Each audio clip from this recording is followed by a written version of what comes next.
Hello students, welcome to magnet brains. मैं रूपाली वर्मा।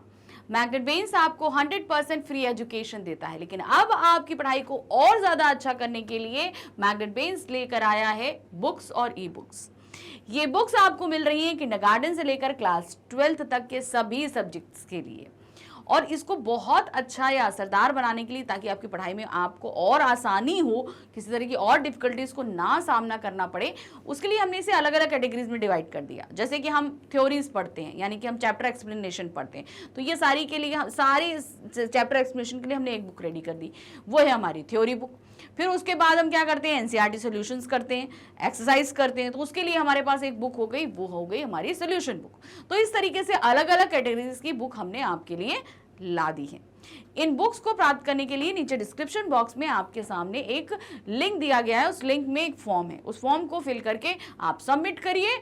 हमारा team member आपसे जल्द ही कांटेक्ट करेंगे इसके लिए, और आपको बुक भी प्राप्त हो जाएगी। तो आते हैं आज के वीडियो पे। आज का वीडियो है हमारे क्लास 4th का व्याकरण का टॉपिक। हमने लास्ट पढ़ा था अपठित बोध, जिसमें हमने गद्यांश और पद्यांश दोनों पढ़े थे। तो आज हम इसकी प्रैक्टिस करेंगे। देखिए, हम हमेशा बोलते हैं जब भी हम कोई नया टॉपिक करते हैं तो उसकी प्रैक्टिस करना हमारे लिए बहुत जरूरी है। तो चलिए अब फटाफट इसका हम प्रैक्टिस भी कर लेते हैं। तो हमारे पास सबसे पहले क्या आ रहा है, पद्यांश। पद्यांश क्या होता है, एक कविता। हम कविता पढ़ेंगे और फिर उस पर पूछे गए प्रश्नों के उत्तर देंगे। तो कविता क्या है, माँ खादी का कुर्ता दे दे मैं गांधी बन जाऊंगा, निक्कर नहीं धोती पहनूंगा, खादी की चादर ओढ़ूंगा, घड़ी कमर पे लटकाऊंगा, सैर सवेरे कर आऊंगा, मैं बकरी का दूध पीऊंगा, जूता अपना आप सिऊंगा। तो कितनी अच्छी कविता थी। ठीक है, अब कविता हमने पढ़ ली। कोशिश आप 2-3 बार अच्छे से पढ़ लेना कि आपको अच्छे से समझ में आ जाए। ठीक है, फिर उसके बाद हम इस पे प्रश्न करें, जो है पूछे गए उनके उत्तर करेंगे। तो प्रश्न क्या है, बच्चा क्या बनना चाहता है, नेहरू जी, गांधी जी, सुभाष जी या पटेल जी। तो क्या बन जाएगा वो, गांधी जी। सही आंसर क्या है, गांधी जी। फिर नेक्स्ट आते हैं, बच्चा क्या पहनना चाहता है, धोती, पैंट, निक्कर या पैजामा। तो वो क्या बोलता है, मैं पहनूंगा क्या, धोती पहनूंगा। जैसे गांधी जी धोती पहनते ना, वैसे वो धोती पहनेगा। फिर आते हैं, बच्चा किसका दूध पिएगा, गाय, भैंस, बकरी या ऊँटनी। तो उसने क्या बोला था, वो बकरी का दूध पिएगा। तो सही क्या हो गया, बकरी का दूध। तो देखिए ना कितना आसान है पद्यांश। सिर्फ आपको पद्यांश पढ़ना है बहुत ध्यान से, क्या क्या पूछा गया, और फिर इस तरीके से प्रश्न पूछे जाएंगे। चलिए अब आते हैं, हमारे पास आ गया एक गद्यांश। अब इस गद्यांश को हमें पढ़ना है और फिर प्रश्नों के उत्तर देने। क्या दिया है गद्यांश, किसी जंगल में एक ताड़ का पेड़ था। ताड़ का मतलब बहुत ऊंचा पेड़ था। उसका तना एकदम सीधा और मजबूत था। जब तेज हवा चलती थी तो जंगल के सारे पेड़ पौधे झुक जाते थे, पर ताड़ का पेड़ तना हुआ अडिग खड़ा रहता था। एक दिन उसकी छांव में घास का एक तिनका उगाया। ताड़ ने उससे कहा, यार तुम तो हवा के हर झोंके के साथ झुक जाते हो। यानी एक हवा का झोंका चला तो घास झुक गई।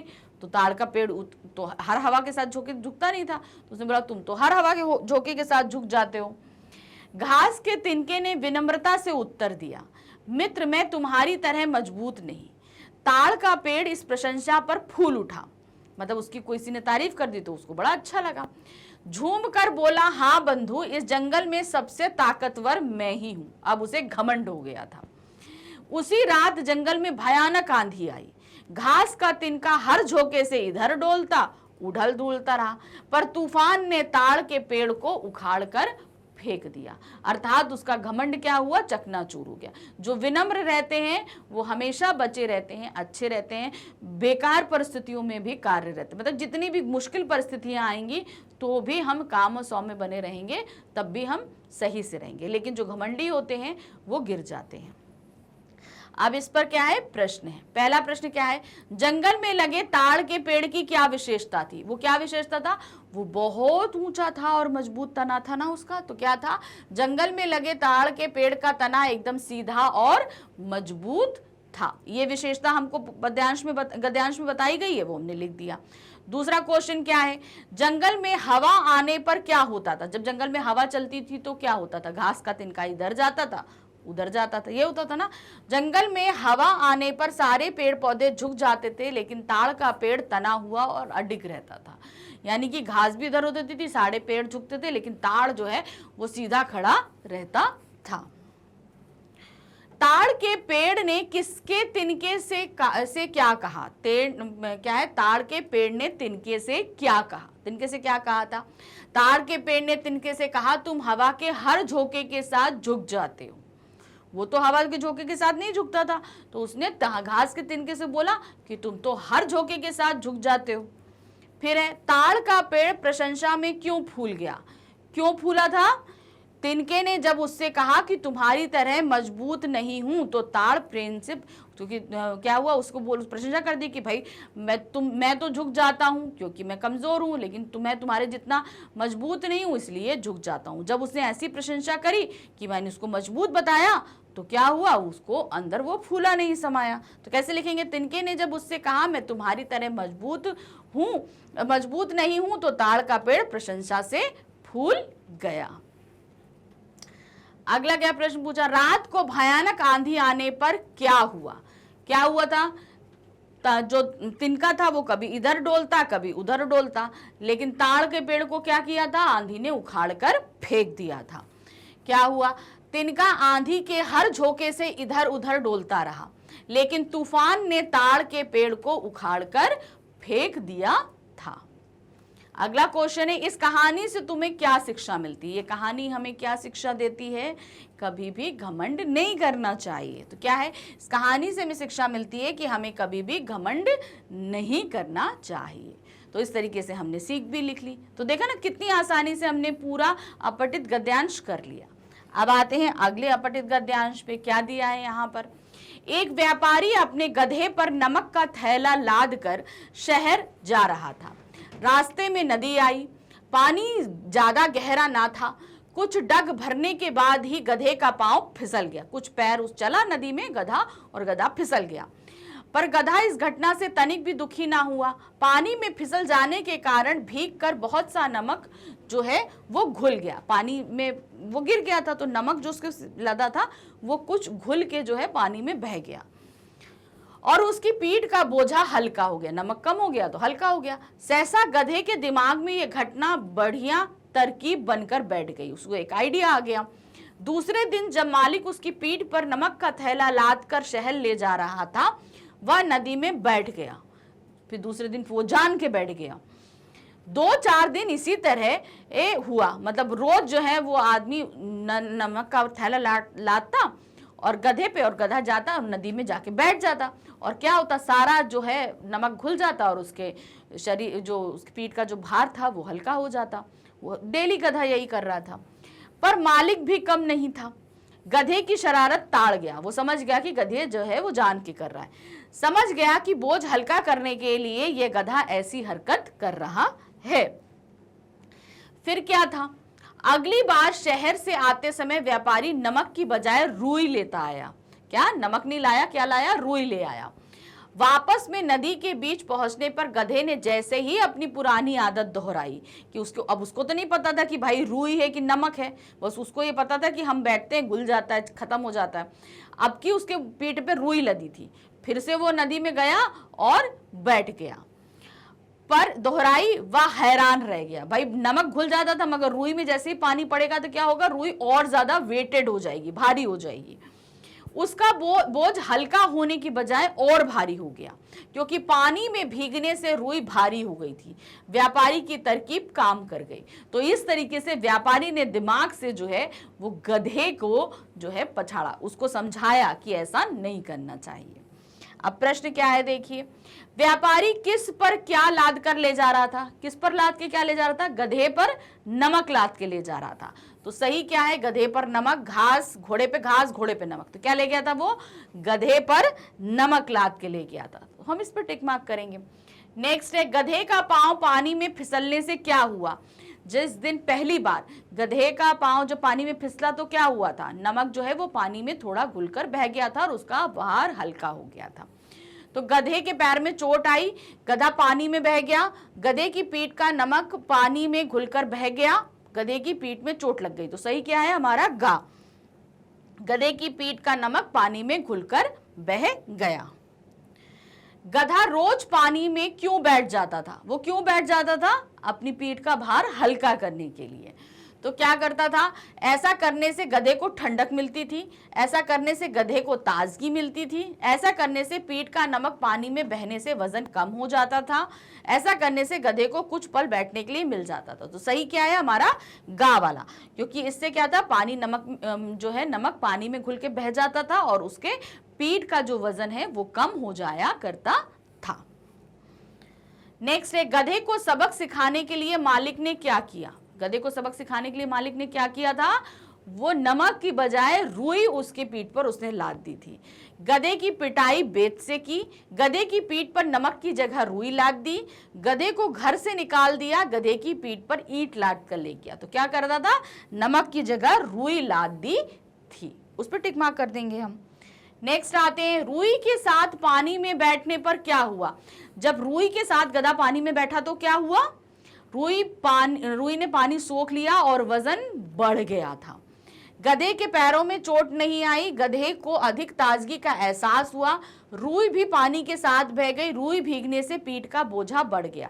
तो हमारा लास्ट वाला सही आएगा, रुई भीगने से पीठ का बोझा बढ़ गया। अब आते हैं हमारे पास अगला गद्यांश, यानी कि नंबर 4 गद्यांश। फिर से करते हैं और एक ही बार में फटाफट पढ़ेंगे और जल्दी से हम इसका क्वेश्चन करें। अगर आपको एक बार में समझ में नहीं आता, आप 2-3 बार अच्छे से पढ़ना, क्योंकि पढ़ना मगर अच्छे से, क्योंकि आप जो एक बार अगर समझ जाओगे ना तो फटाफट आंसर कर लोगे। चलिए, एक बालक था, वह पढ़ने में कमजोर था। कक्षा के बालक उसका मजाक उड़ाते थे। एक बार घूमते घूमते उसे प्यास लगी, वह इधर उधर पानी खोजने लगा। अंत में उसे एक कुआं दिखा। उसने कुएं से पानी निकालकर अपनी प्यास बुझाई। जैसे ही वह चलने लगा, उसने देखा कुएं के ऊपर एक जगह निशान बना हुआ है। बार बार कुएं से पानी खींचने के कारण कुएं की रस्सी का निशान उसके पत्थे पर पड़ गया था। कुएं से हम खींचते ना तो पत्थर जो इतना हार्ड होता है उस पे भी रस्सी के निशान पड़ गए थे। उसने समझ लिया कि जिस प्रकार बार बार उस कठोर पत्थर पर रस्सी घिसती हुई और धीरे धीरे उस पर निशान बन गया, उसी तरह अभ्यास करने से उसे भी विद्या आ सकती है। यानी कि प्रैक्टिस करने से वो भी अच्छे से, क्योंकि उसको समझ में नहीं आता था तो उसने ये कहा कि जब इतने मजबूत पत्थर पर इतनी मुलायम रस्सी का निशान पड़ सकता है बार बार घिसने से, तो मैं भी अगर अभ्यास करूंगा तो मैं भी विद्या प्राप्त कर लूंगा। उसने लगन से पाठ पढ़ना शुरू किया, मतलब उसने प्रैक्टिस करनी शुरू करी। परिश्रम और अभ्यास से वह धीरे धीरे विद्वान बन गया, बहुत अच्छा ज्ञाता बन गया। बड़ा होने पर उसे विद्वान वरदराज के नाम से जाना गया। मतलब जो बच्चा पढ़ नहीं पाता था, बचपन में लोग उसे मजाक उड़ाते थे बच्चे, वो बड़ा होके बहुत बड़ा विद्वान वरदराज बन गया। उन्होंने संस्कृत के ग्रंथों की रचना करी। और ये क्या है? ये एक सच्ची कहानी है, ऐसा नहीं है कि झूठी कहानी है, ये काल्पनिक कहानी, ये सच्ची कहानी है। और एक्चुअल में जो है उन विद्वान वरदराज ने संस्कृत के बहुत से ग्रंथों की रचना करी। तो चलिए अब प्रश्न आ गए हमारे पास, क्या है देखिए। कक्षा के बच्चे लड़के का मजाक क्यों उड़ाते थे? क्योंकि वह पढ़ने में कमजोर था।